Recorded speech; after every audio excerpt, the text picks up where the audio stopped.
Welcome back to my channel BPSC with Soni. कैसे हैं आप लोग? उम्मीद करती हूँ अच्छे होंगे।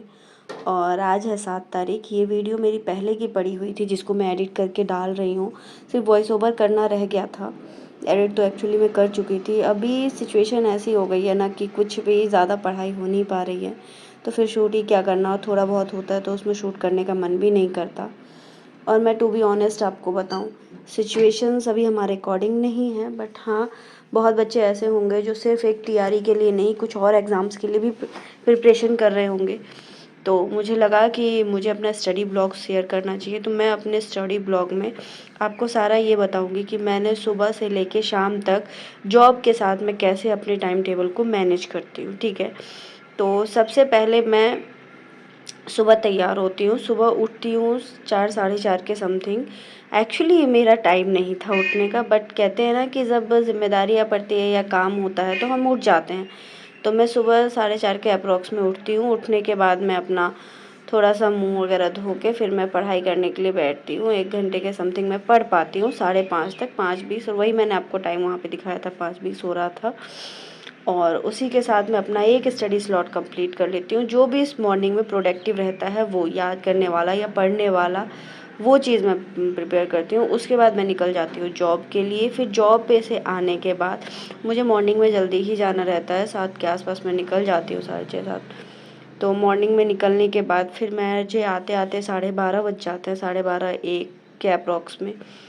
फिर मैं आती हूँ और आने के बाद फिर मैं थोड़ा सा आराम करती हूँ। देन 2 बजे से मेरा नेक्स्ट स्टडी स्लॉट रहता है, जिसमें मैं आपको मैथ्स पढ़ लेती हूँ। और कभी कुछ ऐसे लिखने विखने वाला रहा, नोट्स वगैरह टाइप का बनाना, तो नोट्स वगैरह बना लेती हूँ, जिसमें हिस्ट्री आ गई, ज्योग्राफी आ गई, मैथ्स आ गया। ये सब सब्जेक्ट मैं ज़्यादातर दोपहर के टाइम पे पढ़ती हूँ और उनके नोट्स बनाती हूँ। और अभी थोड़ा सा मुझे इंग्लिश भी कंप्लीट करना है, तो मैं वो भी कर रही हूँ। ये चीज़ें मेरा 2 बजे के स्लॉट में कंप्लीट होता है। फिर 2 से 4 तक मैं पढ़ती हूँ। बीच में थोड़ा बहुत कुछ अगर चाय वगैरह लेना हुआ तो 10-15 मिनट के लिए ब्रेक लेके चाय वगैरह ले लेती हूँ। तो ये हो गया मेरा सेकंड स्टडी स्लॉट। इस तरीके से मेरा 3 घंटे का स्टडी स्लॉट यहाँ कंप्लीट हो जाता है। फिर मैं उसके बाद पढ़ाई नहीं करती हूँ, फिर मैं शाम तक फ्री रहती हूँ। शाम में फ्री रहने के बाद फिर मेरी नाइट की स्टडी स्लॉट रहती है। तो इवनिंग में चाय वगैरह करके जो एडिटिंग होता है वो सब चीज़ें करने के बाद फिर मैं अप्रॉक्स 7 या 8 बजे से पढ़ने के लिए बैठती हूँ। जिस दिन जैसा टाइम रहा उसके अकॉर्डिंग, ज़्यादातर 8 बजे से ही रहता है। फिर 8 से 10 का स्टडी स्लॉट रहता है। खाना वगैरह सब इसी बीच में बना लेती हूँ 3 घंटे के अंदर, जो भी रहता है, क्योंकि खाना मुझे अकेले के लिए क्या ही बनाना रहता है, थोड़ा बहुत बनाना रहता है, वो बना लेती हूँ। और सुबह का थोड़ा बहुत रहता है तो मैनेज हो जाता है, क्योंकि अकेले के लिए मन ही नहीं करता ज़्यादा बनाने का। तो इस तरीके से मैं टाइम को अपने मैनेज करती हूँ। 2 घंटे की ये स्टडी स्लॉट मेरी कंप्लीट हो जाती है। टोटल 5 घंटे हो गए। और 10 बजे खाना वाना खाने के बाद फिर उठने के बाद 11 बजे तक मैं फ्री रहती हूँ। 11 साढ़े 11 से अगर मैं बैठती हूँ तो कभी कभी ऐसा होता है कि 12:30 1 तक पढ़ लिया, 12:30। तो इस तरीके से मैं अपने स्टडी स्लॉट वर्क के साथ 6 घंटे कंप्लीट करती हूँ। और ये बहुत ज़रूरी है। अगर आप वर्किंग हो, अगर आप वर्किंग नहीं हो तो आप अच्छे से पढ़ सकते हो, लेकिन अगर आप वर्किंग हो ना तो आपको अपने टाइम को बहुत ही समझदारी के साथ मैनेज करना होगा। क्योंकि अगर आप समझदारी के साथ मैनेज नहीं करोगे तो फिर नहीं होने वाला है। क्योंकि देखो, शरीर ऐसा नहीं है कि हमारा मन नहीं करता आराम करने का, हमारा भी मन करता है। मैं ही वो इंसान हूँ कि जब मैं कभी 8 बजे उठा करती थी, ऐसा मैं नहीं कहूँगी कि मैं शुरू से उठती हूँ, नहीं। जब हमारे अंदर एक रहता है ना कि नहीं, हमें उठना है और हमें ये काम है, उसी में हमें ये भी टाइम मैनेज करना है, तो बस हम शुरू कर लेते हैं। और वैसे भी देखो, हम लड़कियों के ऊपर बहुत सारी जिम्मेदारियां होती है, बहुत सारी चीज़ें हम अपनी ज़िंदगी की छोड़ कर आगे बढ़ते हैं। और उस आगे बढ़ने के दौरान में अब एक लड़की के पास सच बताऊं तो अपना होता कुछ भी नहीं है।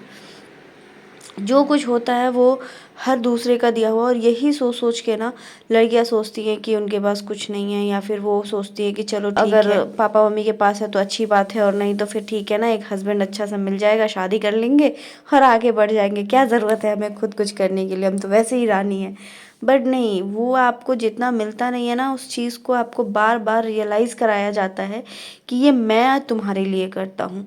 और ख़ास के देखो, जब कोई हस्बैंड हो या कोई भी हो, मैं ये नहीं कहती कि सभी लोग, लेकिन हाँ, ये ज़रूर है कि 95% लोग ऐसे ही होते हैं जो ये चीज़ रियलाइज़ कर जाते हैं कि मैं तुम्हें देता हूँ सब कुछ, इसलिए तुम मेरे घर में हो या फिर ऐसा करती हो, उनको वो मान सम्मान इज़्ज़त नहीं मिलती जो कि अपने पैरों पे खड़ी हुई इंसान को मिलती है। लड़कों की इज़्ज़त ज़्यादातर क्यों होती है? क्योंकि वो बाहर जाके कमाते हैं, 2 पैसे लेके आते हैं। लड़कियों को लोग क्या समझते हैं कि नहीं, वो कुछ करती नहीं है तो हम बस जैसे कहेंगे वैसे उनके साथ ट्रीट कर सकते हैं। तो प्लीज़ आप अपने लिए ऐसा मत सोच रखो, आप खुद के लिए खड़े हो और खुद के लिए घर संभालना बुरी चीज़ नहीं है। हाउसवाइफ कोई भी होती है, उसका फुल डे वर्क होता है, लेकिन इस चीज़ को कोई भी समझता नहीं है। मैं ये नहीं कहती कि सभी लोग पढ़े ही, हर किसी का कुछ ना कुछ स्पेसिफिक रहता है, हर किसी को कुछ ना कुछ करना पसंद होता है। तो प्लीज़ देखिए, जो भी कुछ भी जिसको भी पसंद है, आप लोगों को जो पसंद आता है, जो आपकी हॉबीज़ है, आप उस हॉबीज़ से वर्क कीजिए। आज के डेट में तो ये कंडीशन है कि आप अपने वर्क को इंस्टा पे, फेसबुक पे, यूट्यूब पे दिखाकर सोर्स ऑफ इनकम जनरेट कर सकते हैं। तो देखिए, मैं ये नहीं कहती कि बाहर जाके ही काम करना है, आप घर में भी रह के काम कर सकती है, वर्क फ्रॉम होम कीजिए, कुछ कीजिए। आप अपने आप में खुद में सेल्फ कॉन्फिडेंट फील कर पाएंगे। यकीन मानिए, ये ज़िंदगी का एक बहुत बड़ा लेसन होता है कि ये हमें पूरी लाइफ में सुनने को मिलता ही रहता है बार बार। तो इसीलिए अपने लिए स्टैंड लीजिए और जो समय आप लोगों को मिला है ना, उस चीज़ को अच्छे से यूटिलाइज़ कीजिए और अपनी प्रिपरेशन को अच्छे से और मजबूत बनाइए। कंपटीशन बहुत टफ होने वाला है। ठीक है, तो मिलते हैं एक नेक्स्ट ब्लॉग में। तब तक के लिए बाय बाय। एंड चैनल पे नए हैं तो सब्सक्राइब ज़रूर कर दें। Okay, bye.